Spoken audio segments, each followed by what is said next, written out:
전 세계의 산호초가 다 사라질 것이다. 인간 사회가 붕괴하기 전에 산호초가 먼저 이제 사라질 가능성이 상당히 높다. 산호초가 사라지면 당연히 해양 생태계 붕괴가 일어나겠죠. 실제 이제 인도네시아 같은 경우는 자카르타 지역이 해수면 상승과 그다음에 지반 침하로 지속 가능하지 않다라고 판단을 하고 이제 보르네오 섬으로 이제 수도를 옮기는 게 이제 확정이 됐거든요. 가난한 나라의 취약계층들이 이제 주로 피해를 입을 겁니다. 그래서 그 사람들이 이제 영양 불균형에 빠지게 되고 그렇게 되면 면역력이 감소하면서 전염병이 돌고 막 사람들 간의 갈등도 심화될 수밖에 없고요. 국가 간에 아주 많은 갈등이 벌어질 겁니다. 지구 생태계 붕괴와 함께 식량 위기와 기후난민 같은 문제도 나타나는데 지금 세계에서는 구체적으로 어떤 일들이 일어나고 있나요? 네, 지금 생태계 위기, 기후 문제 때문에 식량 위기, 기후 난민 같은 그런 여러 이제 문제들도 같이 나타나고 있는데 구체적으로 어떠한 일들이 일어나고 있냐면은 앞으로 식량 위기가 닥칠 가능성이 상당히 높다. 저는 그렇게 봅니다.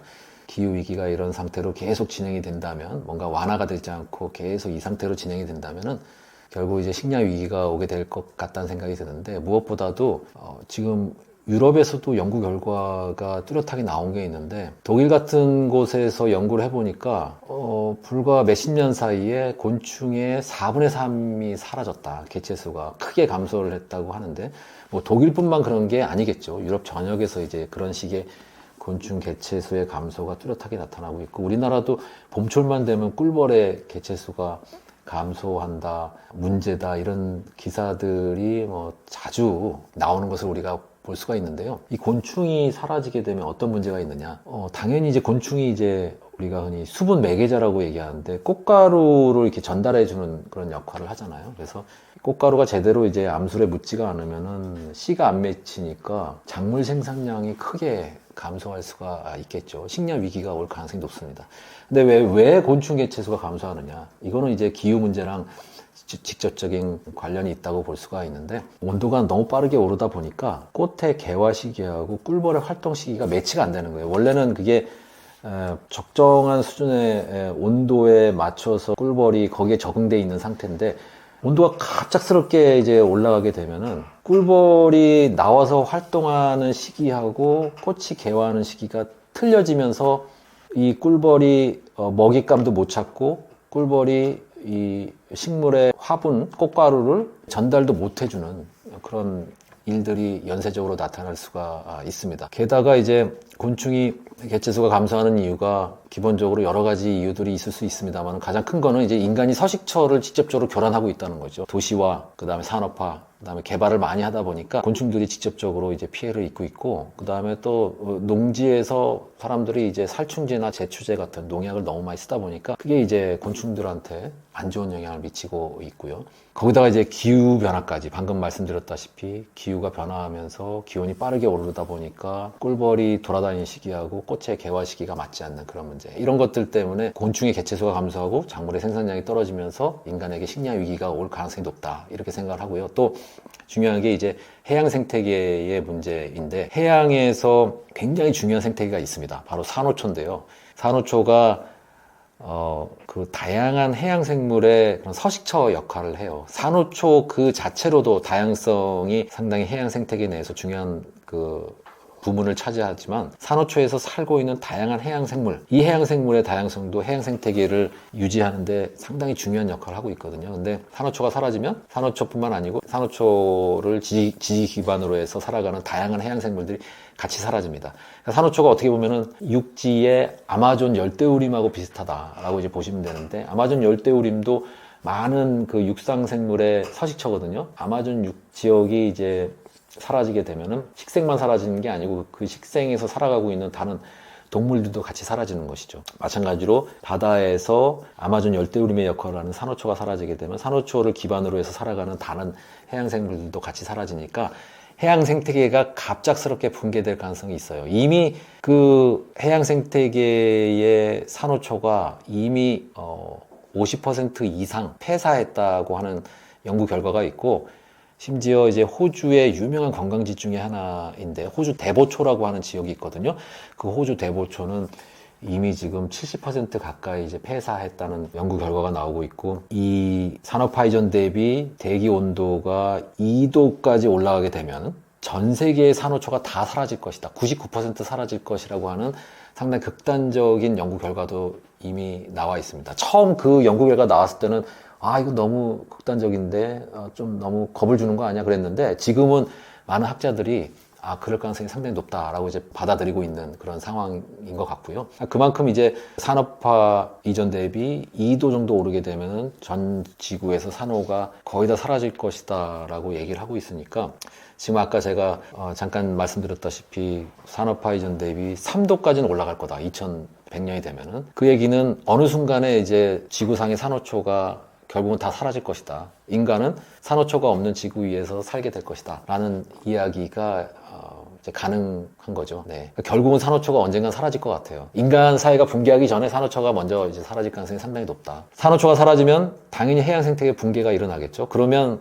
이제 인간들도 많은 식량을 이제 바다로부터 얻고 있기 때문에 지금 식량 위기가 이제 올 겁니다. 육상에서는 수분 매개자, 꽃가루를 전달해주는 그런 곤충수의 급감, 이게 이제 문제가 될 것이고, 바다에서는 산호초의 폐사, 그러면서 해양 생태계가 무너지고 해양으로부터 얻는 그 식량의 양이 이제 감소할 가능성이 있기 때문에 그런 것들이 이제 식량 위기를 불러올 가능성이 상당히 높다. 미래에는 그렇게 생각을 하고요. 이게 또 더해서 이제 기후 난민 문제도 인류세 시기에 아주 점점 이제 뚜렷하게 우리에게 다가올 텐데요. 동아시아 지역은 아직까지 괜찮지만 유럽은 이미 난민 문제가 좀 심각하죠. 그 난민이 기후 난민인지 아니면 정치 난민인지 이거에 대한 논란은 아직까지 있습니다만은 우리가 흔히 이제 기후 난민의 예를 들 때 시리아 사람들을 사례로 드는데 아랍의 봄 그 이후로 시리아에 있던 농민들이 그 2010년 이후로 가뭄이 자꾸 오다 보니까 농업 생산량이 감소하면서 이 먹을 게 부족해지니까 농민들이 시골을 떠나서 다 도시로 몰려오거든요. 도시로 몰려와서 도시 안에서 막 갈등이 불거지고 그게 이제 전쟁으로 비화되고 거기서 이제 탄압이 이루어지니까 시리아에서 많은 난민들이 발생을 해가지고 그 사람들이 이제 지중해를 건너서 막 유럽으로 들어가기 시작했는데 그게 이제 난민 문제의 시발점이라고 이제 봐도 과언이 아닐 정도로 많은 난민들이 이제 지중해를 건너서 넘어갔습니다. 물론 시리아뿐만 아니고 북아프리카에 있는 다른 나라에서도 이제 난민들이 많이 넘어갔습니다만은 그러니까 이제 난민들이 너무 유럽으로 많이 들어가다 보니까 유럽 내에서도 막 의견이 갈리는 거예요. 그래서 영국 같은 나라는 도저히 이제 북아프리카랑 중동에서 올라오는 난민들 못 받아들이겠다. 우리는 EU에서 빠져나가겠다 해서 브렉시트를 한 거죠. 가장 큰 이유는 난민 문제였습니다. 브렉시트의 가장 큰 이유는. 영국이 먼저 빠져나가고 그 다음에 이제 EU의 중심 국가라고 할 수 있는 나라는 독일, 이탈리아, 프랑스인데 이탈리아, 프랑스는 더 남쪽에 있잖아요. 그러니까 난민의 그런 충격을 고스란히 입고 있는 것이죠. 독일은 좀 북쪽에 있고 독일이라는 나라 자체가 과거에 이제 자기네들이 잘못한 게 있기 때문에 난민 문제에 있어서는 좀 전향적입니다. 가능하면 받아들이려고 하고. 근데 프랑스나 이탈리아만 해도 상당히 이제 거부감이 강해요. 그래서 그러다 보니까 프랑스, 이탈리아 이런 나라들에서 극우 보수주의, 자국 우선주의를 내세우는 정치인들이 상당히 많은 인기를 얻고 있고 파퓰리스트들이라고 볼 수가 있죠. 그러면서 점점 이제 이기적인 국가의 행태들이 이제 불거지고 있습니다. EU 내에서도 독일하고 프랑스, 이탈리아 이 세 나라가 그런 난민 정책을 둘러싸고 계속 불협화음이 일어나고 있어서 EU 자체도 막 분열의 그런 조짐이 보이고요. 그것뿐만 아니고 또 우크라이나, 러시아 전쟁, 그 다음에 팔레스타인, 이스라엘 전쟁 이런 것들이 다 분열을 강화하고 있어요. 그래서 탈세계화 현상이라는 게 점점 심화되고 있습니다. 이렇게 자국 우선주의가 점점 강해질수록 기후 난민들이 이제 갈 곳을 잃고 계속 이제 어디 정착을 못하고 돌아다니겠죠. 돌아다니면서 계속 문제가 발생을 하겠죠. 네, 그래서 앞으로 식량 위기 문제와 그 다음에 기후 난민 문제 이런 것들이 점점 심각해질 가능성이 커지고요. 우리 동아시아도 마찬가지입니다. 동아시아도 기후 위기가 점점 이제 심화가 되면은 저희도 지역의 동남아시아 지역에 기온이 올라가니까 아무래도 사람들이 살기가 힘들어질 거고 무엇보다 기온 상승도 기온 상승이지만 해수면 상승이 가장 큰 문제로 작용할 가능성이 커요. 해수면이 상승하게 되면은 저희도의 국가들에 살고 있는 그런 해안가에 살고 있는 그런 사람들이 이제 살 곳을 찾아서 막 이동을 해야 될 텐데 이게 자국 내에서만 움직일 거라고 장담할 수 없죠. 국경을 넘어서 막 이동하려고 하는 사람들이 생겨날 수가 있습니다. 아주 상황이 심각해지면은. 그럼 그 사람들이 이제 중국 쪽으로 들어오고, 그러면 중국 쪽에 기존에 살고 있던 사람들이 그 갈등을 피해서 또 움직이고 도미노 현상 같이 이주의 그런 연쇄적인 흐름이 나타나게 되면은 한반도에도 영향을 줄 수 있다는 것이죠. 물론 좀 먼 미래에 일같이 느껴질 수는 있지만 실제로 그런 영향이 한반도까지 전달이 될 수가 있습니다. 어떻게 보면은 좀 다행스럽다고도 볼 수가 있는 것이 한반도는 반도인데 또 북한이 위에 북쪽에 있기 때문에 마치 이게 반도가 아니고 섬같이 존재하거든요. 네, 그렇기 때문에 난민들이 이렇게 쉽게 들어올 수 있는 그런 국가는 아닙니다만 우리나라가 만약에 남쪽에 국가의 뭐 인도네시아나 뭐 이런 나라들의 난민들이 이제 한반도 쪽으로 들어온다. 이렇게 되면은 한반도에 살고 있는 사람들 사이에서 국론이 심하게 분열될 거예요. 인도주의적 차원에서 이 사람들을 받아들일 것이냐, 아니면 안보를 내세우면서 국경을 봉쇄하고 난민들을 막을 것이냐. 지금도 사실은 많은 사람들이 의견이 갈리잖아요. 실제로 난민들이 막 한반도에 문을 두드리게 되면은 그런 국론 분열이 심하게 일어날 것이고 그걸 어떻게 현명하게 해결할 것인가. 이것도 이제 나라의 그런 장기적인 그런 지속 가능성을 결정하는 큰 요인이 되지 않을까 이런 생각을 해봅니다. 실제 이제 인도네시아 같은 경우는 자카르타 지역이 해수면 상승과 그다음에 지반 침하로 수도가 자카르타가 지속 가능하지 않다라고 판단을 하고 이제 보르네오 섬으로 이제 수도를 옮기는 게 이제 확정이 됐거든요. 네, 여러 가지 뭐 문제가 있습니다만 보르네오 섬으로 옮기는 순간 보르네오 섬의 또 생태계는 망가지겠죠. 거기가 중요한 또 열대우림 지대고 종다양성의 보고인데.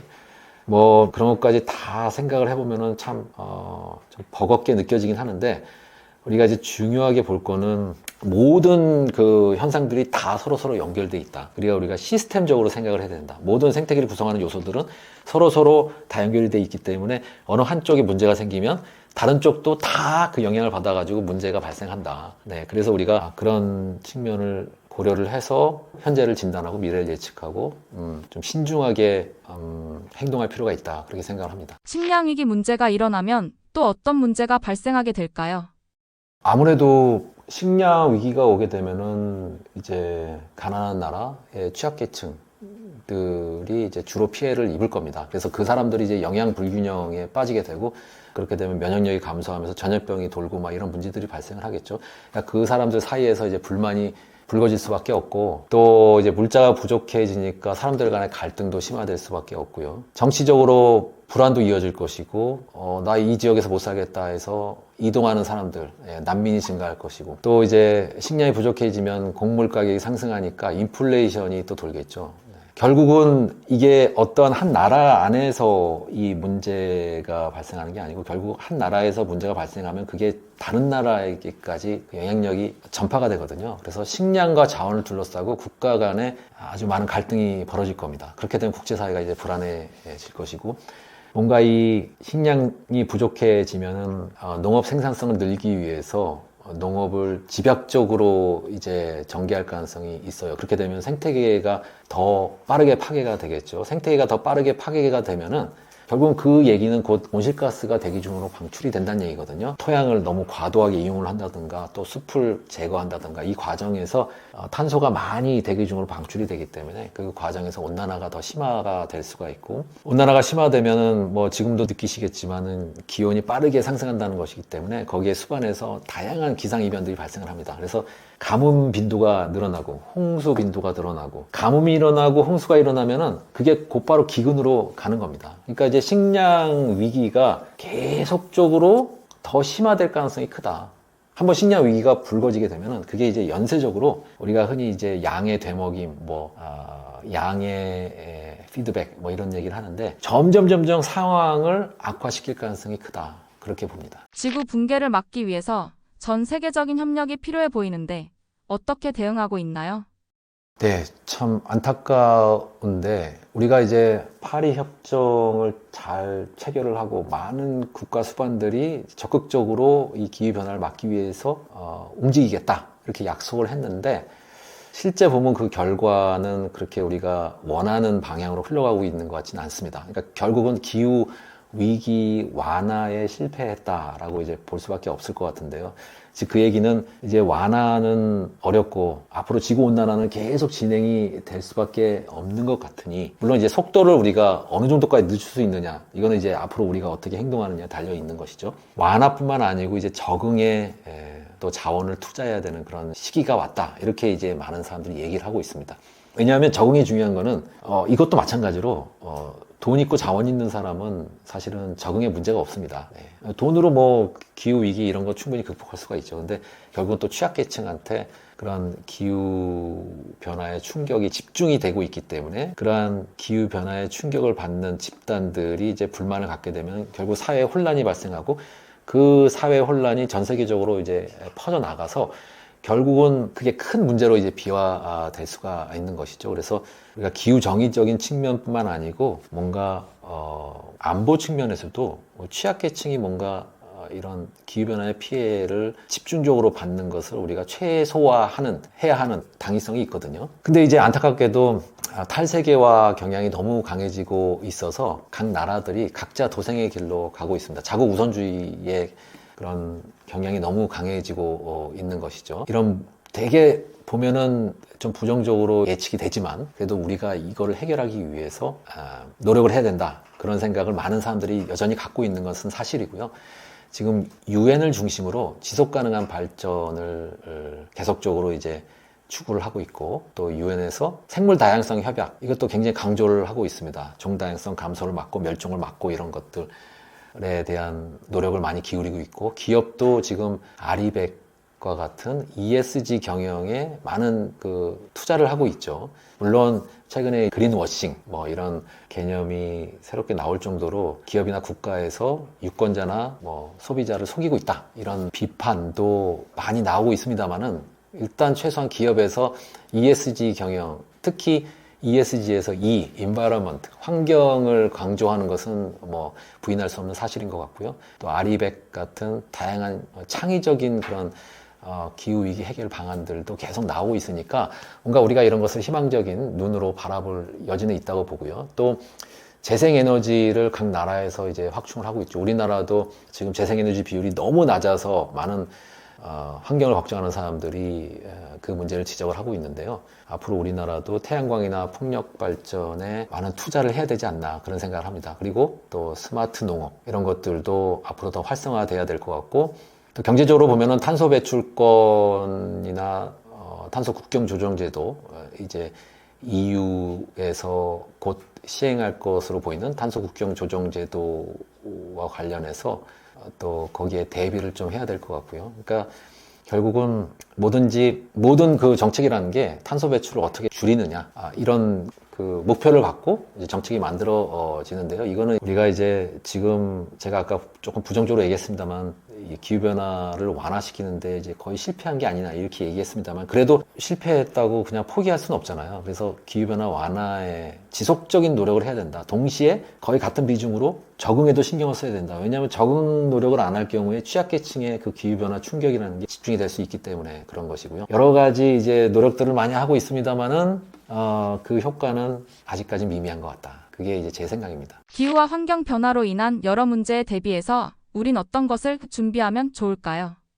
이제 이산화탄소나 메탄가스 줄이는 것도 줄이는 거지만, 이제 앞으로 지구온난화는 현실로 이제 우리에게 다가올 것이기 때문에 적응에 이제 신경 써야 할 필요가 있는데요. 적응 대책이 지금까지 부실하게 느껴지는 이유는 적응 대책을 세우기가 어렵기 때문에 그렇거든요. 왜냐하면 그냥 뭐 이산화탄소 배출량 감축, 그다음에 메탄가스 배출량 감축, 이런 것들은 감축을 하면 되는 거니까 전 세계적으로 간단한데 목표가 똑같죠. 그냥 그 온실가스 배출량을 감축하는 목표는 똑같고 그 방법도 다 알고 있는 것이고, 근데 적응이라는 것은 정말 전 세계의 그 지역별로 다 이 적응 대책이 다를 수밖에 없거든요. 그래서 우리 한반도 내에서도 전라도의 어떤 지역, 경상도의 어떤 지역, 충청도의 어떤 지역, 그 적응 대책이라는 게 같을 수가 없죠. 다 다르죠. 어떤 지역은 홍수 피해가 더 심한 지역이 있을 수 있고, 어떤 지역은 가뭄 피해가 더 심한 지역이 있을 수 있고, 어떤 지역은 산불 피해, 어떤 지역은 산사태 피해, 어떤 지역은 뭐 대기 오염, 어떤 지역은 수질 오염, 뭐 이런 그 인류세의 다양한 환경 위기 현상이라는 게 각 지역별로 다르게 나타나기 때문에 각 지역별 상황별로 맞는 적응 대책을 세워야 되는데 그게 너무 어려운 거죠. 그러니까 이제 적응 대책이라는 게 사실은 우리가 보기에 너무 부실하고 하나도 대책에 신경을 안 쓰는 것 같고 그렇게 느껴질 수밖에 없습니다. 근데 이제 힘들더라도 하긴 해야 되는 것이죠. 왜냐하면 그걸 그냥 내버려 둘 경우, 힘들다고 내버려 둘 경우에 앞으로 이제 점점 더 이상기변에 따른 자연재해가 빈번하게 발생을 할 텐데 그거에 따른 피해가 더 커질 테니까요. 그래서 대비를 어떻게든지 철저하게 힘들더라도 앞으로 해 나가야 된다라고 생각을 하고요. 그 다음에 이제 뭐 동시에 또 적응에만 또 신경 쓸 수 없으니까 완화 노력도 게을리해서는 안 되죠. 그래서 과소비 억제하고 에너지 절약하고 재활용하고 재사용하고 쓰레기 줄이고 플라스틱 사용량 줄이고 이런 우리 개인들이 할 수 있는 이런 것들도 신경 쓸 필요가 있다고 생각을 하고요. 물론 그런 회의감이 들 수가 있습니다. 내가 뭐 과소비를 억제하고 에너지 절약하고 쓰레기 줄이고 재활용하고 재사용하고 내가 혼자 이런 거 해봐야 별 도움이 안 될 것 같은데 이걸 왜 이렇게 나 혼자서 이렇게 스트레스 받아가면서 해야 되는가 이런 생각을 가질 수 있습니다만은 그런 사람들이 이제 뜻이 비슷한 사람들끼리 모여가지고 어떤 집단의 크기가 점점 커지게 되면은 그게 이제 결국은 그 집단 바깥의 사람들한테 전염이 되고 전파가 되고 그러한 생각이나 사고방식 같은 것들이 전반적으로 많은 사람들이 또 비슷한 생각을 갖게 될 가능성도 있거든요. 우리가 흔히 사회적인 임계점이라고 얘기를 하는데 어떤 사회적인 임계점을 넘어가게 되면은 더 이상 그런 큰 노력이 없이도 그러한 환경 위기에 대한 생각, 그다음에 기후 위기에 대한 생각, 생태계 위기에 대한 생각, 우리가 이걸 어떻게 막아야 될 것인가와 관련된 행위들 이런 것들이 아주 수월하게 빠르게 전파가 될 수가 있습니다. 전 사회, 우리나라뿐만 아니고 우리나라 옆에 있는 일본이나 중국이나 또 다른 나라들한테도 그게 전파가 될 수가 있는 것이고요. 사회적 임계점이 존재한다면 임계점이 존재한다고 믿고 싶습니다. 그러니까 우리가 이제 그러한 행동들을 계속 스스로 하고 그 다음에 다른 사람들한테 그렇게 행동을 하도록 해서 이야기를 하고 이런 것들도 중요하고요. 또 개개인이 할 수 있는 것이 그런 거죠. 우리가 정부나 지자체나 그 다음에 대기업이나 이런 큰 단위에서 뭔가 맨날 환경위기, 기후위기, 생태계위기 얘기하면서 우리는 그걸 막기 위해서 이러한 일들을 하고 있고 저러한 일들을 하고 있고 막 광고 홍보하듯이 얘기를 하는데 실제로 그거를 하고 있는지 그거에 대한 정보를 투명하게 공개해라 막 이렇게 요구를 할 수가 있습니다. 너네들 그린워싱 하고 있는 거 아니냐, 너네들 우리 그냥 눈속임 하고 있는 거 아니냐, 좀 의심이 되니 정보를 공개해라 이런 식으로 공개적으로 강력하게 요청을 할 수가 있고 이제 요청을 해도 받아들이지 않으면은 광장에 나가서 뭐 시위도 할 수 있는 것이고요. 그런 식으로 개인이 할 수 있는 일이 적지 않이 많이 있습니다. 물론 개인도 이렇게 노력을 하고 동시에 다른 단위, 조금 더 큰 단위들, 가령 뭐 NGO나 지자체나 국가나 그 다음에 더 위로 올라가서 유엔 같은 초국가 단체 각 단위별로 다 자기네들이 해야 되는 그런 기후위기를 막기 위한 행동들 이런 것들을 다 열심히 해야 지금의 이제 기후위기, 생태계위기가 해결이 되겠습니다만은 국가가 안 하고 뭐 지자체가 제대로 안 하고 그런다고 우리도 안 한다 뭐 이런 식으로 해서는 아무것도 안 되는 거죠. 포기하는 거나 마찬가지니까 국가나 지자체가 우리의 바람대로 움직여주지 않더라도 일단 개개인이 이제 노력을 하게 되면 그게 이제 어떤 개개인이 소비자고 투표자이기 때문에 그러한 생각들이 의지들이 이제 위쪽의 기업이나 국가나 지자체에 전달이 될 수가 있고 그렇게 되면은 전체적으로 기후 위기나 생태계 위기를 해결할 수 있는 방법들 그런 것들이 열리지 않을까 이런 생각을 해봅니다. 그래서 그런 과정에서 어떠한 문제가 있다는 것을 알아야 일단 행동을 적극적으로 할 수 있잖아요.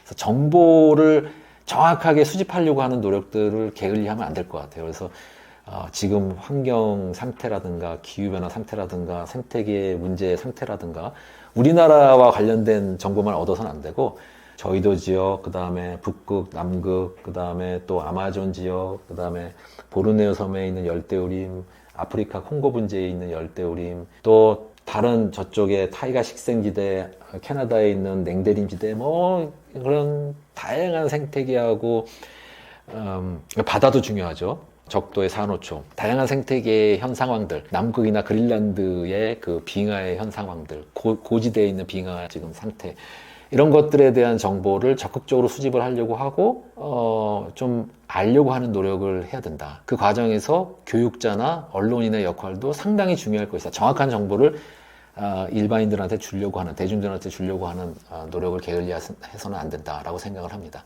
기후 위기에 새롭게 떠오를 직업이 있을까요? 저는 항상 그 얘기는 합니다. 그러니까 사실은 자연과학자들한테 사회나 대중들이 우리한테 정확한 정보를 알려달라. 자연과학자들은 이제 분석을 하고 현 상태를 알려주고 그 다음에 미래에 내가 생각하기에 이렇게 변할 것 같다. 그 예측을 해서 그 정보를 알려주죠. 근데 이제 문제는 뭐냐면은 과학자들이 예측이라고 하는 것은 이제 시뮬레이션 같은 건데 이제 앞으로 뭐 2050년, 2100년에 해수면은 얼마나 상승할 것 같고 온도는 얼마나 올라갈 것 같고 빙하는 얼마나 녹을 것 같고 뭐 산호초는 얼마나 사라질 것 같고 뭐 이런 예측을 이제 시뮬레이션을 돌려가지고 이제 결과를 얻어가지고 이제 대중들한테 계속적으로 알려주면서 이제 경각심을 불어넣어 주는데 그 역할이 상당히 중요하죠. 근데 문제는 뭐냐면은 그게 다 이제 온실가스를 얼마나 사람들이 배출할 것인가 앞으로 그거거든요. 사람들이 온실가스를 얼마나 배출할지 자연과학자들이 알 수 있는 방법은 없죠. 사람들의 생각 머릿속으로 들어갈 수는 없으니까 그것도 뭐 한 사람의 머릿속에 들어간다고 해서 알 수 있는 방법도 없고 전 세계인의 그 머릿속을 다 들어가 봐야 되는데 내가 앞으로 어떻게 행동을 할지는 사실 머릿속에 들어가도 알 수 있는 게 아니죠. 앞으로 이제 나의 행동 방식이 어떻게 바뀔지 모르니까. 자신도 미래에 어떻게 살아갈지 알 수 없죠. 이제 중요한 건 뭐냐면 제가 하고 싶은 얘기는 자연과학자가 할 수 있는 그 일에는 한계가 있다. 결국 또 중요한 거는 인문사회과학 하는 전문가들이 앞으로 그 역할이 더 중요해질 것이다. 그 사람들이 앞으로 인간이 어떻게 행동을 할 것인가를 더 자연과학자들보다 예측을 더 잘할 수 있다는 것이죠. 네.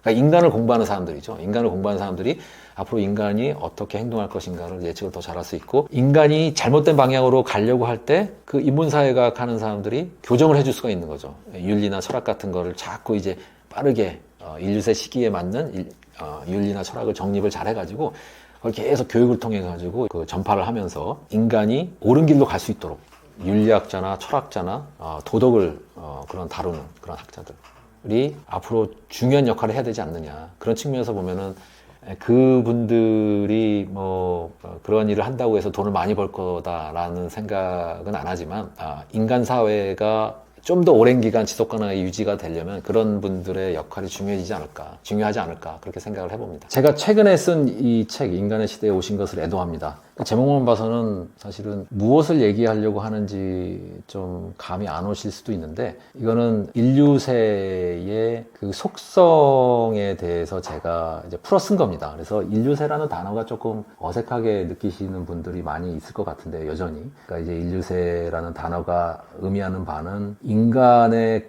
교란, 인간의 자연환경 교란이 상당히 많은 부작용을 일으키고 있는 시대에 우리가 살고 있다. 그 시대의 이름이 인류세다. 물론 아직 공식화되지는 않았습니다만은 인간이 이제 영향을 많이 미치고 있는 시대라고 이제 생각하시면 되는데 그 인류세가 갖고 있는 여러 가지 특징들이 있습니다. 그 특징들에 대해서 설명을 했고 뭐니도 중요한 건 기후변화죠. 그 다음에 이제 생태계 문제, 종다양성 문제 이런 것들을 중심으로 얘기했고 난민 문제와 환경오염 문제 이런 것들도 얘기를 했습니다. 마지막에는 그래서 과연 우리가 이 인류세 이 위기 상황을 극복하기 위해서 해결하기 위해서는 어떠한 행동을 하고 어떠한 생각을 가져야 되는가 그거에 대한 제 나름의 대답을 책 말미에 이렇게 쉽게 썼습니다. 그래서 이걸 읽으시면서 앞으로 나는 지구 환경을 위해서 이런 식으로 살아야겠다 스스로 뭔가 생각이 생겼다면 그걸로 충분히 책의 가치는 다했다. 저는 개인적으로 그렇게 생각을 하고요. 앞으로 인류세라는 단어, 이 단어가 사회에서 훨씬 더 많이 회자될 가능성이 높다고 보고요. 이 기후위기만 문제가 아니고 생태계도 문제고 환경오염도 문제고 난민 문제도 앞으로 더 심각해질 것이고 기후의 지구온난화 1.5도, 2도 상승하는 거, 그 다음에 3도 상승하는 거 요것만 막아서는 우리가 미래에 거주 가능한 지구를 가질 수는 없다고 보고요. 그것뿐만 아니고 생태계도 생각하고 환경 오염 문제도 최소화하려고 하는 노력을 해야 되고 그 다음에 피해가 집중되는 취약계층, 난민 이런 사람들에 대한 관심도 지금보다 훨씬 더 높아야 미래의 안전한 지구에서 오랫동안 행복하게 인간이 살 수 있지 않을까 이런 생각을 했고 그 생각을 이 책에다 옮겼습니다. 많은 분들이 읽었으면 좋겠습니다.